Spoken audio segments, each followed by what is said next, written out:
তো দেখো বন্ধুরা, কত দেরি হয়ে গেছে ঘুম থেকে উঠতে, 10টা 26 বাজে। রাত্রেবেলা অনেক দেরি করে ঘুমিয়েছি, ওই জন্য আজকে উঠতে একটু দেরি হয়ে গেছে।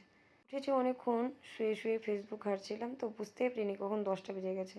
তো নমস্কার বন্ধুরা, তোমরা সবাই কেমন আছো? আশা করি সবাই ভালো আছো। আমার মিনি ব্লগে সবাইকে স্বাগতম। চলো তাহলে শুরু করা যাক। আমি আগেই ব্রাশটা করে নেব। বাইরে গিয়ে দেখি মায়ের তরকারি কাটা কমপ্লিট।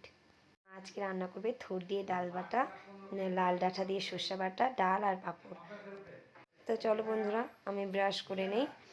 সকালবেলা উঠেই ব্রাশ না করলে আমার কিচ্ছু ভালো লাগে না, আগে ব্রাশ করি তারপরে অন্য কোনো কাজ করি।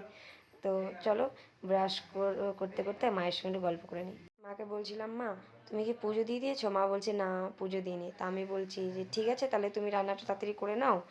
আর কিছু সকালে কিছু খাবো না, একবারে ভাতই খাবো, তুমি রান্নাটা করে নাও, আমি পুজোটা দিয়ে দিচ্ছি। মা বললো ঠিক আছে। তো দেখো আমার ব্রাশ করা কমপ্লিট। চলো মুখটা ধুয়ে নিই। মুখ ধোয়া হয়ে গেল। আমি না সারাদিন মুখের কোনো যত্ন করি না, সকালবেলা একটু ফেস ওয়াশ দিয়ে মুখটা ভালো করে ধুয়ে নিই। তো মাথাটা খুব ব্যথা করছিলো বন্ধুরা, কি বলবো। তো মুখটা ভালো করে ধুয়ে নিলাম, এখন একটু ফ্রেশ লাগছে। তো মুখটা ভালো করে মুছে চলে যাবো বিছানা গোছাতে। কারণ যেহেতু বিছানা থেকে ঘুম থেকে উঠেছি না, তাই বিছানার এই অবস্থা, নাহলে আমার বিছানা এরকম থাকেই না। তো এই তো আমার বিছানা গোছানো কমপ্লিট। সকাল থেকে মনটা ভালো লাগছিল, তাই গান চালিয়ে দিলাম। গান চালিয়ে দিয়ে এবার যাবো আমি স্নান করতে। তো চলো স্নানটা করে নেওয়া যাক। স্নান করে আমার পুজো দেওয়াও কমপ্লিট। পুজোর ভিডিওটা শেয়ার করতে পারিনি, অন্যদিন তোমাদের সঙ্গে শেয়ার করব। আজকে এই পর্যন্তই বন্ধুরা। আমার মিনি ব্লগটা যদি ভালো লাগে লাইক কমেন্ট শেয়ার। ফেসবুক থেকে দেখলে ফলো, আর ইউটিউব থেকে দেখলে সাবস্ক্রাইব করে দিও। টাটা।